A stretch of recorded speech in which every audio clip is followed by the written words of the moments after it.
அண்மை செய்தியை பார்த்து வருகிறோம். நாடாளுமன்ற தேர்தல் தோல்வி தொடர்பாக தொடர்ந்து 4வது நாளாக நிர்வாகிகளுடன் இபிஎஸ் ஆலோசனை மேற்கொண்டு வருகிறார்.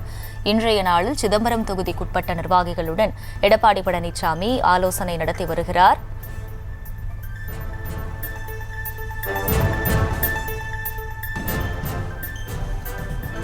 தொடர்ந்து கூடுதல் விவரங்களை செய்தியாளர் லதா வழங்க கேட்கலாம். லதா, வணக்கம். இன்று சிதம்பரம் தொகுதிக்குட்பட்ட நிர்வாகிகளுடன் ஆலோசனையானது நடைபெறுகிறது. இது பற்றிய முழு விவரங்கள் என்ன?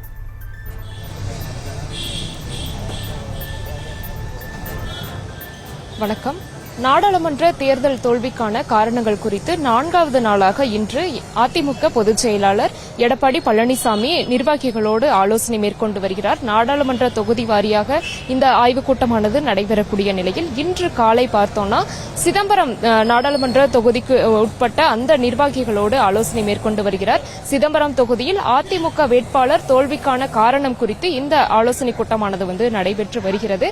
சிதம்பரம் நாடாளுமன்ற தொகுதிக்குட்பட்ட அதிமுக நிர்வாகிகள் இதில் பங்கேற்று அந்த இடத்தில் தோல்வியுற்றதற்கான காரணங்கள் என்னென்ன, எதனால் பின்னடைவு ஏற்பட்டது என்பது தொடர்பாக அவர்கள் எடப்பாடி பழனிசாமியிடம் எடுத்துரைத்து வருகிறார்கள். முக்கியமாக பார்த்தோம்னா இது சிதம்பரம் முடிந்த பிறகு பார்த்தோம்னா மதுரைக்கும் அதன் பிறகாக பெரம்பலூர் நாடாளுமன்ற தொகுதிக்கும் கூட இன்றைய தினம் ஆலோசனை கூட்டமானது நடைபெற இருக்கிறது. ஏற்கனவே 8 தொகுதிகளுக்கு ஆலோசனை கூட்டம் என்பது நடைபெற்று இருக்கக்கூடிய நிலையில் இன்றைய தினம் சிதம்பரம் தொகுதிக்கு அந்த ஆலோசனை கூட்டமானது நடைபெறுகிறது. சிதம்பரம் தொகுதியை பொறுத்தவரைக்கும் அந்த தொகுதியில் போட்டியிட்ட அதிமுக வேட்பாளர் சுமார் 4 லட்சம் வாக்குகளை பெற்றிருந்தார். அதாவது 1 லட்சம் வாக்குகள் வித்தியாசத்தில் திமுக வேட்பாளர் திமுக கூட்டணியில் இடம்பெற்றிருந்த திருமாவளவன் வெற்றி பெற்றிருந்தார். இதற்கிடையே எந்த இடத்தில் அந்த அதிமுக வேட்பாளருக்கு பின்னடைவு ஏற்பட்டது, எந்தெந்த காரணங்களால் அதிமுக தோல்வியை தழுவியது உள்ளிட்ட அந்த காரணங்கள் குறித்தும் தோல்விக்கான அந்த காரணங்களை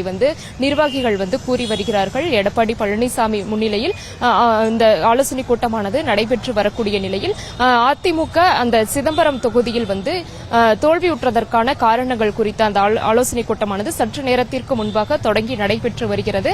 அந்த தொகுதியில் பொறுத்தவரைக்கும் ஒவ்வொரு சட்டமன்ற தொகுதி வாரியாக அந்த சட்டமன்ற தொகுதிக்கு எந்த மாவட்ட செயலாளருக்கு வருமோ அவர், அதே போல பார்த்தோம்னா அந்த சட்டமன்ற தொகுதியில் இருக்கக்கூடிய முக்கிய நிர்வாகிகள், கிளை செயலாளர்கள் வரை என்னென்ன தோல்விக்கான காரணங்கள் என்பது தொடர்பாக சிதம்பரம் நாடாளுமன்ற தொகுதி அந்த நிர்வாகிகள் சட்டமன்ற தொகுதி வாரியாக எடப்பாடி பழனிசாமியிடம் இந்த காரணங்களை எல்லாம் கூறி வருகிறார்கள்.